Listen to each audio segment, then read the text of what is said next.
Okay. So my name's Jed Grant. I'm a PA, been a PA for 20 years. Originally, didn't know what I wanted to do. I liked medicine. I think a lot of us get into medicine that way. I liked the science of it and that kind of stuff, and didn't have money to go to school or pay for school. So joined the Army as a medic to sort of see if I liked medicine and get some exposure to treating patients. And then was getting out of the Army and had worked with some PAs in the Army, and they said, hey, you should go to PA school. And I said, well, I don't have any money, I got this whole GI Bill. They said, well, the military has a PA program where they'll pay you to go to PA school. And I thought, well, that sounds like awesome. So applied, and everybody said you're never going to get in. It's so hard, which is probably a common thing that PA applicants hear today. But I didn't care. I'm like, well, all you can do is tell me no, and I got in. So I got paid to go to PA school, which is awesome, and graduated in 1999, so a century ago. And been, I've been in emergency medicine pretty much my whole career. Did 1 year of primary care out of PA school with a few shifts in the ER, and then have been full-time in the ER for most of my career. I got into education about 4 years after I graduated. I started taking PA students with me in the ER and was given occasional lectures, and then they asked me to come more and more until I was kind of part-time in the ER. Part-time teaching, and then eventually, after I was probably 11 years ago, I flipped to be full-time in education and working a few days a week in the emergency department. So been in PA education for 12 years, 13 years, and had done every job full-time, at least in PA education, that you can do, including program director. And now currently I'm the admissions director at the University of the Pacific PA program, which is in Sacramento. Been here about 5 years doing that. Was a program director before coming here. And I teach some skills courses and I help in all kinds of other courses as well. So I just kind of everything else. But the admissions director job is kind of the fun part. I like teaching too, but it's exciting to work with applicants and people that are getting ready to go to PA school. It's kind of reminds you why you do this job, and why it's kind of fun, exciting. I've been able to have a lot of people who are my scribe in the emergency department come to our program or go to other programs, and a kind of full circle thing. So I had a PA student, a couple of them from years ago, who now are my faculty colleagues. And one of my PA students is a primary care provider for my mom and my brother. So really the whole circle, and picked up some urgent care work here maybe 6 months ago, and one of my former students was on the hiring panel. So it's a small world as a PA, you think it's, there's 130,000 of us and you think that's a lot, but really it's not. It's a pretty small world. I always say that it's like a small community, and I would think about it because our admissions director would always say, I'm looking for people who are going to be great classmates and great colleagues. Because she said in 2 years, you're who I'm going to refer patients to. And that was kind of cool when I first got my referrals from my people who had been teachers. Like, it felt very weird, but it was good. It was like a good weird. Yeah. But yeah, especially in a specialty, right? You look at their referral and you're like, I don't think so. Yeah, I'm like, oh, they must really trust me. That's good.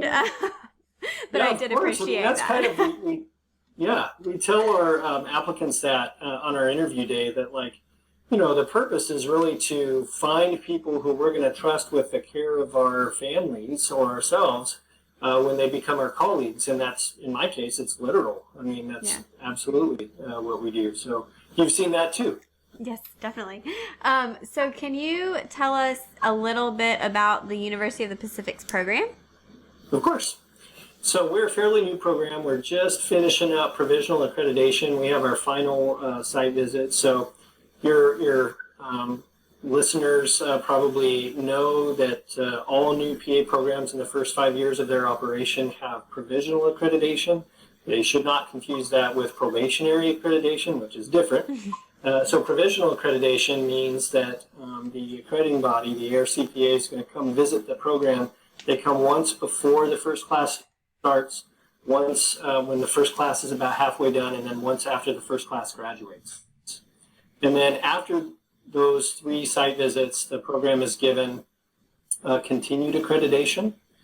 So we're right at the end of that. Our first class graduated about a year ago, and they all have jobs. They're doing well. We're just going to start admissions here in a month or so, a little over a month, 6 weeks, for our 5th cohort. We'll be starting. So we are a 27-month master's degree program. The University of the Pacific has been around since 1851. Wow. 2 years younger than the state of California. Interesting. So the main campus is in Stockton, which is about an hour south of Sacramento. But the Sacramento campus is kind of a graduate campus. There's a law school here and several health programs here on this campus in the Oak Park neighborhood of Sacramento. How big is the class? I may have missed that. Class is 45 students, so we're kind of contained all in one building. We basically, 5 years ago when the program started, the program director, was a program director at the time. He was sort of spinning this up, and my program was closing, and he said, hey, you want to come work with me and build a program? And so almost all of the faculty came from other programs and had a lot of experience, so it's kind of cool, we can build whatever we want. And the same thing happened with our facilities, our building. We said, hey, we'd really like it to look this way. So we had a lot of input on our facilities. And so it's really was kind of a dream come true to, if you could build a PA program, how would you make it? And so we have the same faculty that we started with 5 years ago. We haven't had any faculty changes except for one part-time person. But all the full-time faculty are still here and very committed. Our offices are right next to the facilities. We have a virtual tour online if you want to see them, but that's a little bit about the program. So class of 45, we start in January every year, which is a little bit different. So our folks graduate in April, which kind of nice when you're trying to get a job. Most people graduate in June, so a little bit helpful for that. We have the first 13 months is didactic, and then the rest of the time for the 27-month program is clinical. So that 13th month of didactic is really a prep for clinical practice where we do a lot of testing and training to make sure that they're ready to go be trusted with patients. And then the same thing at the end of the 27 months, we have a month where we get them ready for boards and do a lot of summative testing with them to make sure that they're ready to be turned loose on the public, semi-supervised. That sounds like a good idea. Is there anything in particular that you feel like students just really love about the program? Like anything they tend to comment on or kind of seem to really, really enjoy? Yeah, we get a lot of feedback from them on a lot of the procedures that we teach. So I'm the RPA. It's a procedure-heavy specialty. We have a surgical PA that comes and helps teach.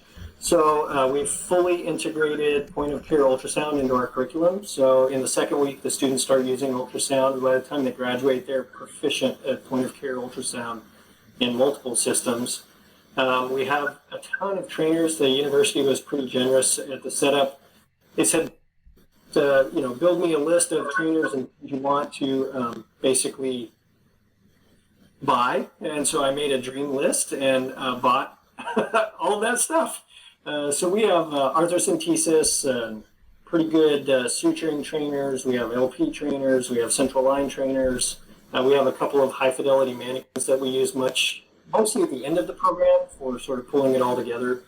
So a lot of really good procedurally oriented stuff. So the feedback from the students has been when they go to clinical rotations, they're able to jump right into the OR because they've already been basically in an OR and work with some of the equipment there.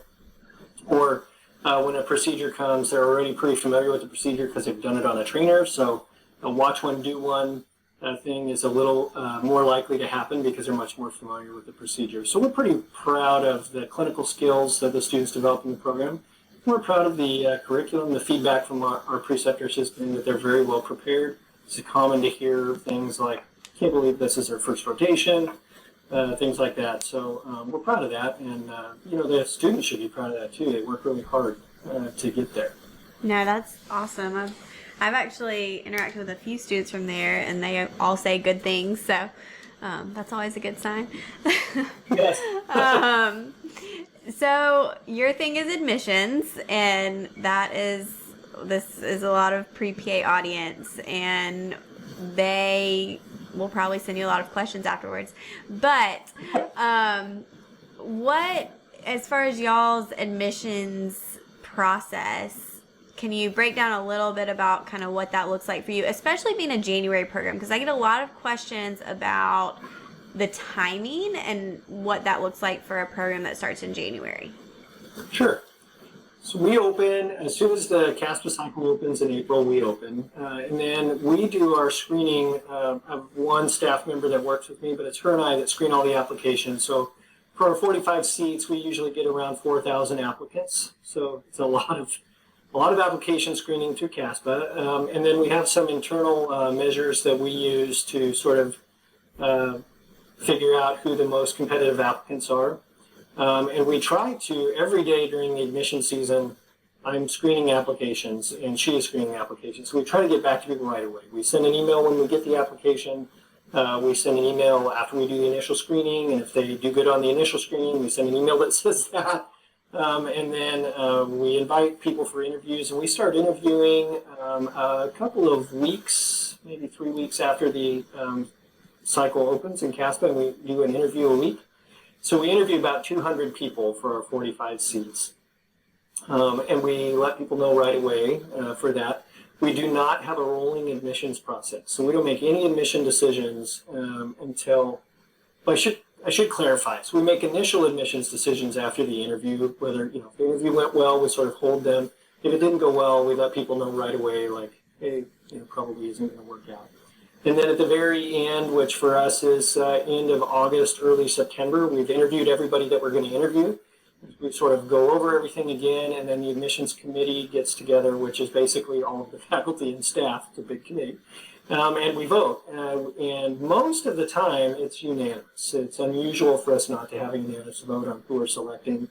And then we have a number of alternates that we select as well. We let everybody know for that. So that happens in September.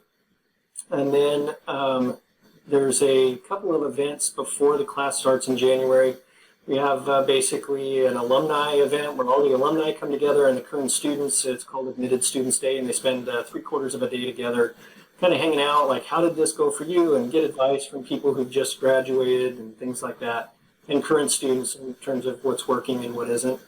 And then we start January, like 3rd or 4th, something. So it changes a little bit every year, but that way it gives the students some time to sort of get settled, so you know what they're getting into. They're 4 months out from the start when they get selected.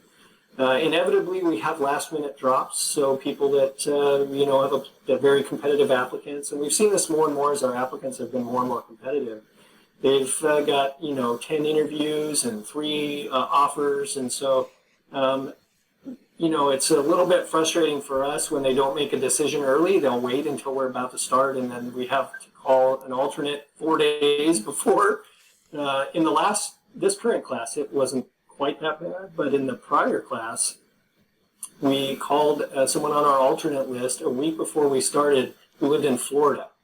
Because we had a last-minute drop like that, and she dropped everything. She was here. She started on time, and she is a superstar. She was doing great. So very committed. She wasn't joking with the alternate seat. She was like, definitely will be there if you call me, and she was. So anyway, that's one thing I might give some advice I might give to very competitive applicants is be mindful that when you have all of these offers of admission, somebody else is waiting for whatever seat you're not taking. So the sooner you make that decision, the better, not only for the program that you're going to be attending and for the programs that you're not going to be attending, but especially for others who are applicants who are waiting on your decision so that they can get in.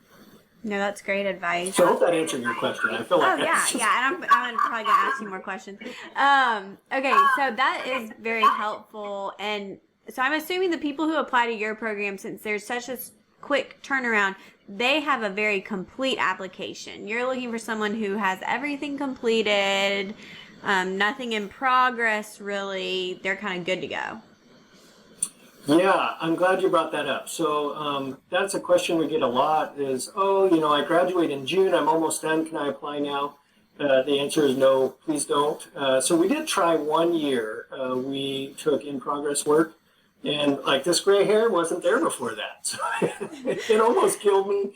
It was very difficult, so we changed our sort of process. So the questions that came up about that were, people graduate in June and maybe they're working in school, and so they've got just their number of hours, and they're worried about having a gap year. But I will tell you, like, the gap year makes for such a stronger applicant. It really is not something to be afraid of. Most of the people we accept tend to have a gap year, not always, but we just find that it makes them so much stronger as an applicant, as having spent that year just working, kind of getting it together. But some people are very prepared right out of undergrad. They graduate in June. We just ask that our cycle actually closes in CASPA on August 1st, so that's the last day. So all we're looking for people, they need to have all of their prerequisite coursework, all of their coursework done, and their degree showing on a transcript when they apply, which we found can be a little bit challenging trying to get by July, but most people can get that done in August. You just have to work with their registrar's office and say, hey, I need this right away, so they can get their application in. If they've been working throughout undergrad, they've already accrued, we require 1,000 hours of healthcare experience. If they've accrued that while they were in undergrad, then they can graduate in June or May or June and apply by August to our program and start in January. Okay. So we felt like it was kind of a good time frame. If you've been planning ahead, you can get into PA school right away, or you can wait for a year and apply and get that whole year of experience under your belt and apply it. Okay, so that sounds reasonable to me. Do y'all require any standardized testing? We don't. I'm glad you asked about that. And it's really kind of interesting with the PA CAT coming around and people starting to use that and stuff. When you look at medical school, they're kind of going the opposite direction now, right? A lot of medical schools are getting away from the MCAT. So what we found is, in looking at the usefulness of some of those tests, whether it's the PA CAT or the GRE, is that they do predict the ability to take a standardized test pretty well, which, as a PA student, you have to be pretty good at taking standardized tests, but they don't tell the whole picture, and some people just don't do very well in high-pressure testing situations. And so we have a holistic admissions process where we're looking not just at the GPA, but we look to see, have you done volunteer work? Were you working in school? What kind of life experiences have you had? Challenges have you had to overcome?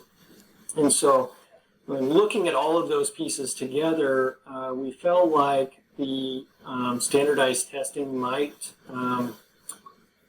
give us a different picture than we're trying to get, not quite as a holistic a picture. So, and there's so many hoops to jump through already as a PA applicant. We just felt like we don't want to give them a test they have to take. We don't want to give them a supplemental application.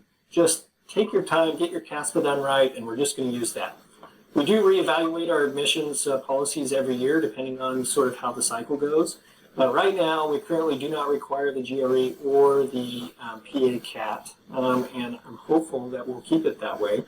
We are doing an experimental thing this year where we're using Casper. So everybody who we invite to interview, we're going to ask them to get onto Casper and fill that out.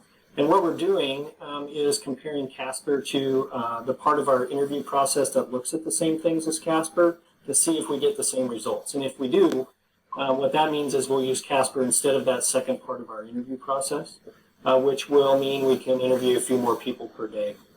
Nice. So, yeah, our interview day is, we get a lot of positive feedback from applicants on our interview day. Because we have a holistic process, we spend basically all day. We don't use an MMI or anything else. There's a panel interview, which is kind of the standard. You sit around with the faculty and they ask you questions. And there's also a group interview, which is also kind of standard. There's some frustration-inducing activities and then some group work together to see how people work in groups. And we eat breakfast and lunch with the applicants, and that is unstructured. We just kind of hang out for an hour and eat and get to know people. And the feedback that we've gotten from applicants is that they felt like, I spent enough time there and talked to the faculty enough that I felt like I got to know them pretty well. And that really is our goal in admissions, because the outcome is that we want people that we know are going to be good providers, that have good clinical skills with patients who might, be our family members, and that are going to be good classmates, and they're going to be good colleagues when they graduate. And someday they might have great scores and a great GRE score and stuff, but we feel like it's hard to get a feel for what kind of person they are without just spending some time. So it is a faculty-intensive day. It takes all day, wipes out a whole day for the faculty. And so, it represents a large sort of cost to the program. It's not an actual cost, but it's a time cost and things that faculty aren't doing. But we feel like it's an investment that's really paid off. We're really happy with the folks that we've chosen. And really, when you think about interview, it's about fit, right? You're getting ready to spend a lot of money on education, and you want to know that the program you're going to, you are well aligned with them, right? And they are well aligned with you. So it's a good fit on both ends of that. And so I think important advice to give to applicants is to make sure they know the program mission and they feel like it's a good bi-directional fit. You don't want it to fit one way and not the other. No, I completely agree. And we'll come back to interviews more in a second. But out of the 4,000 applications you get, are all of those people qualified for your program, or do some of them automatically get kind of taken out because of GPA? I mean, how many applications are you actually that are competitive? Yeah, that's a good way to put it. Yeah, probably a third don't even meet our basic requirements. Okay. So the initial screening is, do you have a baccalaureate degree? We don't care if it's a science background or arts background. Any baccalaureate degree is fine as long as it's from an accredited institution. Is your GPA above 3 for science and overall? And do you have the prerequisite courses? That's our initial screening. And of course, a healthcare experience of 1,000 hours as well. So we look at those things first off, and we eliminate about a third just on those. Okay. So that takes it out a little bit, not that much. Okay, so you have seen a lot of applications. You've read probably a lot of personal statements.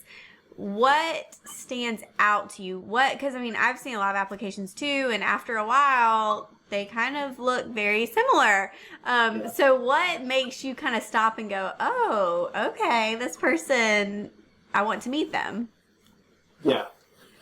In terms of personal statement, I think what shines through really is sincerity, right? So if someone is just really sincere and I really feel like I'm getting a good feel for who they are as a person and their motivation for wanting to go to PA school, that shines through. We get a lot of creative writing essays, right? So that's like, it was a stormy Tuesday night and, the ambulance was squealing around the corner and my heart rate was beating, and I'm like, okay, that's entertaining, but that's not very sincere, right? Like, I want you to tell me, like, from your heart why you want to do this, or how you came to this decision, or if you don't have some crazy experience about that, that's totally fine. But you had to come to the decision a certain way, and there has to be something about the profession that speaks to you, because most competitive applicants would be a competitive med school applicant, they'd be a competitive nursing school applicant, lots of different ways that they could go. What's the reason you want to be a PA? And if you're very sincere about that and you share that thought process and why you want to do that, I think that shines through. The ones that are problematic are the ones that really don't answer the question about why you want to be a PA, or that are insincere, maybe that are like a sales pitch. That usually kind of bothers me. It's not enough to disqualify your application, but the sales pitch, like, I can read your whole application. I don't need you to sell me on it. I really want to know just why you want to do this. And then, of course, don't submit a personal statement that's full of grammatical errors and the apostrophe. I don't know if you've heard about that. The apostrophe is kind of a no-no, right? You want to be careful with that. So those are some suggestions, and take some time. Like, that personal statement is so important. That's what we're judging you by. So you want that to represent you as honestly and sincerely as possible. Great advice. I completely agree with you. Okay, so then moving on to interviews, and I would imagine the same kind of things make someone stand out, someone who's very passionate and sincere. If there's anything else that makes someone stand out, that would be helpful. But also, what about red flags? Like, something you may see at an interview or even on an application that just kind of shuts you off completely and puts that person on the back burner? Yeah, I think lying. So any kind of lying, dishonesty is pretty much not good. Pretty gonna hurt you. Insincerity.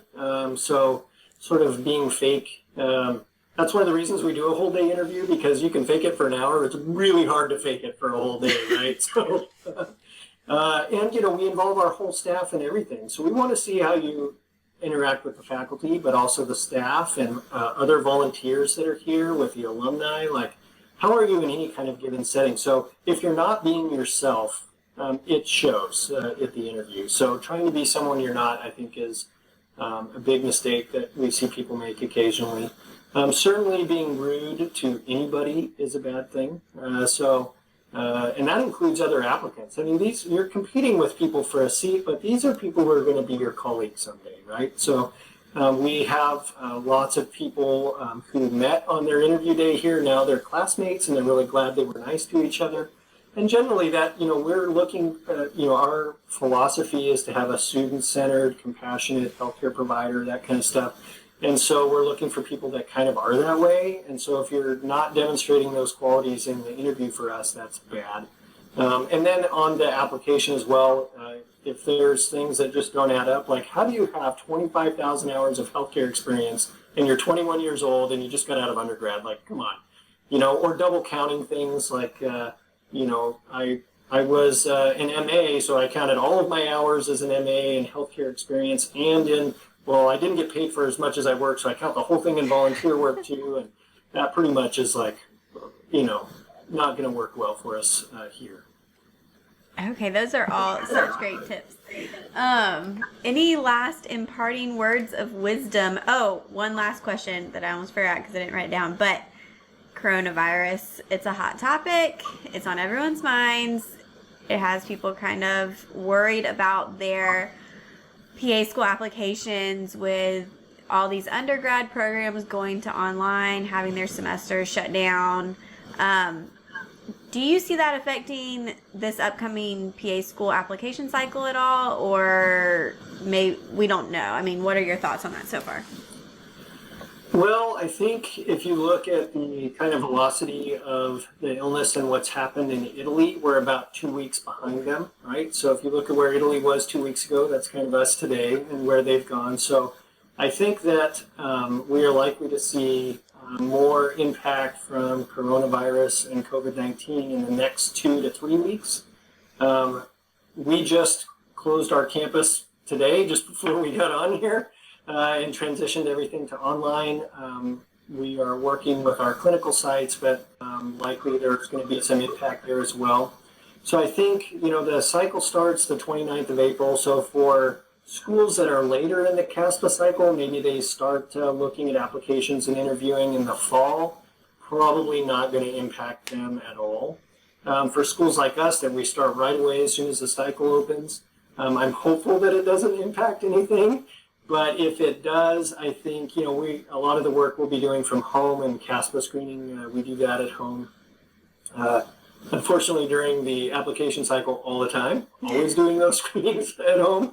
But I think with our interview days, we would just rework our schedule to move them back to whenever the campus is open and then have more interview days. So I don't think from the end of the cycle perspective, like when we select the class, and notify folks, there will be a change, although there might on our end be some change in scheduling for how we get those interviews done.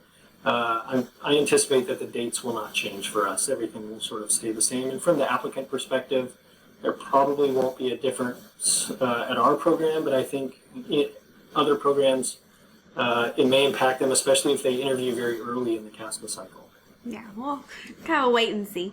But yeah, thank you so much for taking the time to do this. And you have a tough job, so just thank you for doing that. That's what I always remember, like when I was in PA school and we actually got to help with interviews a lot. I think people don't realize that admissions is pretty much a full-time thing because it happens so quickly. You're constantly, as soon as you get done, another cycle opens. So There's a lot that goes into it that I think people don't see until you're in PA school maybe and get to kind of be a part of Get to that. help, So. yeah, get to help visit with applicants and that kind of thing. Yeah, I think that's true. Yeah, it is fun though. I really enjoy it. And one thing I really like about my job is that we have a policy where we answer every email, we answer every phone call.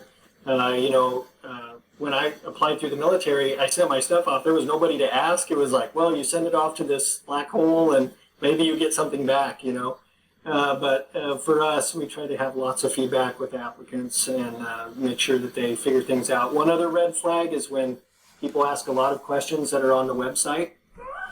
We always answer them, but you do kind of think in the back of your mind, like, you know how to use the web, right? Yeah, Google. It's your friend. So yeah, check the website. Can't figure it out, then call or email. Okay, so calling or emailing is the best way to get in touch with y'all?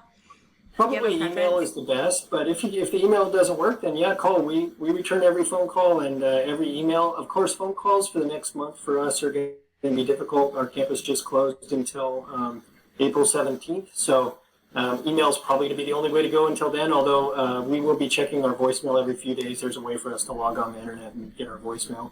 But we do answer every email and every phone call. Awesome. Well, I will link to all of that in the description of this, and we'll share on social media and all that. But thank you so much for taking the time. Thank you for having me.